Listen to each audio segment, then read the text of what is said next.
semuanya, selamat datang di My Drama, channel yang membahas alur cerita drama spesial hanya untuk kamu. Maaf jika nanti ada salah kata atau salah sebut dari nama pemeran ataupun tempat ya. Mimin hanya manusia biasa yang tak luput dari kesalahan.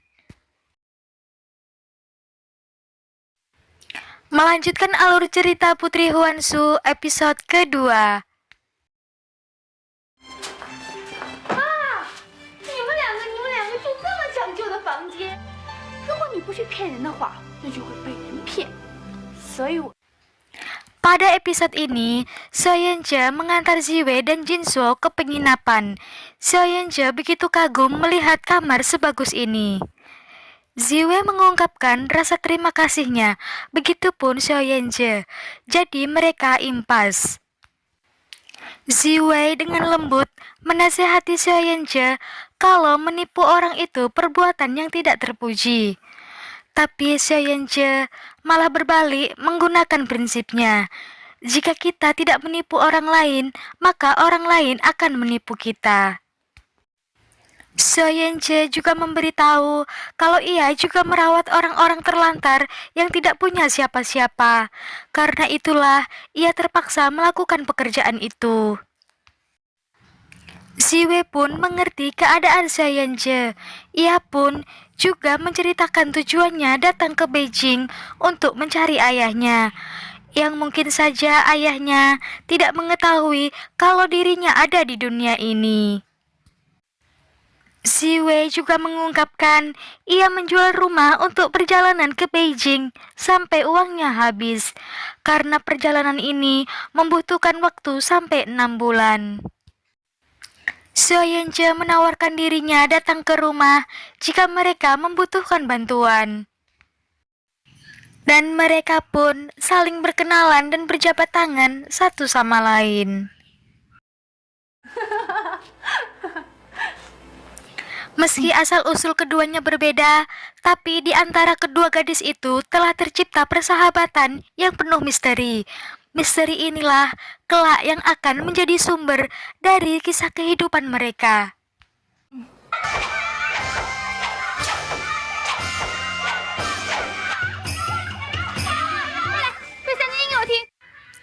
Hari telah berlalu. Ziwei benar-benar mengunjungi rumah Soyeonje. Soyeonje merasa girang melihatnya. Ziwei juga membawa beberapa keping uang bagi orang-orang di sana. Kebaikan Ziwei membuat Soyeonje terharu.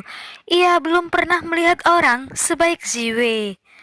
Soyeonje meminta Ziwei dan Jinso pindah di rumahnya. Ziwei juga berpikir uangnya mulai menipis dan terlalu beresiko buat orang asing tinggal di Beijing tanpa adanya keluarga. Akhirnya, Ziwei pun memutuskan untuk pindah juga ke rumah Soyeonje. Mereka pun tinggal bersama dan menghabiskan waktu bersama. Ziwei dan Jinso juga membantu Soyeonje mencari nafkah. Sampai akhirnya mereka bermain-main menuju suatu puncak. Ziwei melihat istana dari kejauhan dan ia ingin sekali menuju ke istana. Tapi Soyeonje merasa itu hal yang tidak mungkin. Saat Ziwei akan membeberkan rahasianya kepada Soyeonje, Jinso menghentikannya. Ini membuat Soyeonje merasa tersinggung. Ziwei memberi penjelasan kalau kita sudah seperti saudara sekarang. Kemudian Ziwei dan Soyeonje melangsungkan upacara pengangkatan saudara dan mengucapkan sumpah persaudaraan.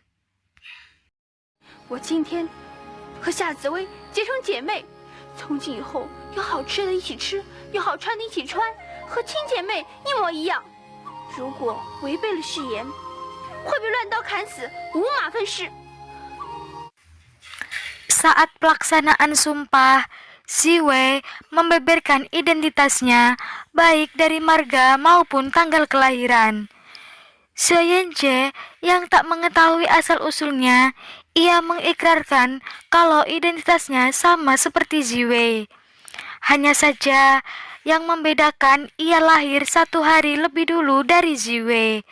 Mereka pun menjadi kakak beradik. 好，从今以后我有姓了，我姓夏，我也有生日了，我是8月初1生的，我也有姐妹了，我的姐妹就是你。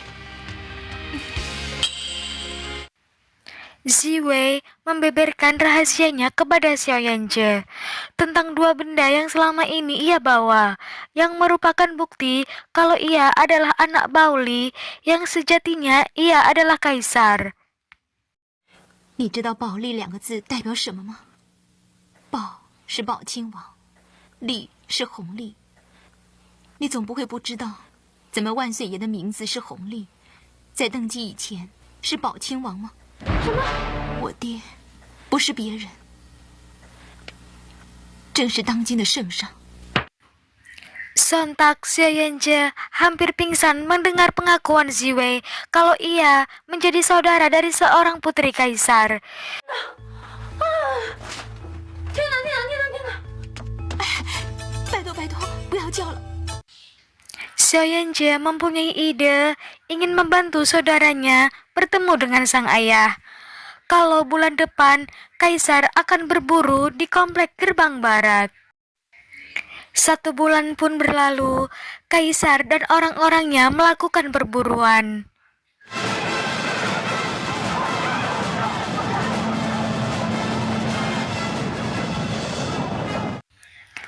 Untuk bertemu dengan kaisar, Ziwei harus memanjat tebing, ditemani dengan Xiao Yanzhe dan Jin Zhuo. Xiao Yanzhe yang gesit memanjat tebing, tapi tidak bagi Ziwei dan Jin Zhuo.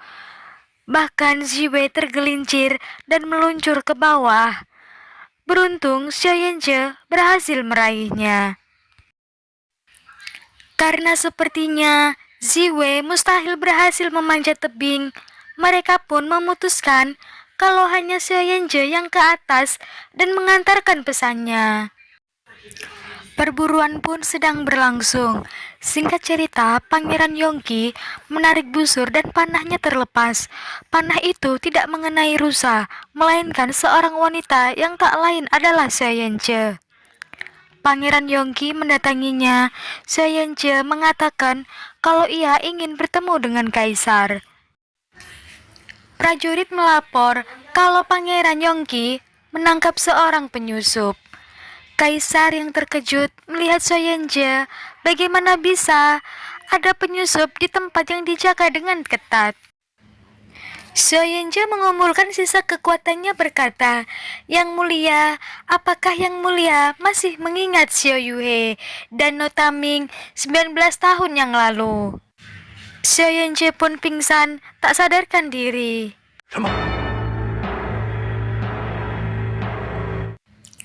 Kaisar terkejut mendengar pernyataan itu. Pangeran Yongqi turun dan membuka karung yang dibawa Xiao Yanzhe, sebuah kipas dan gulungan lukisan. Kaisar meminta dan melihat kedua benda itu. Sesaat ingatannya seolah terseret ke masa silam.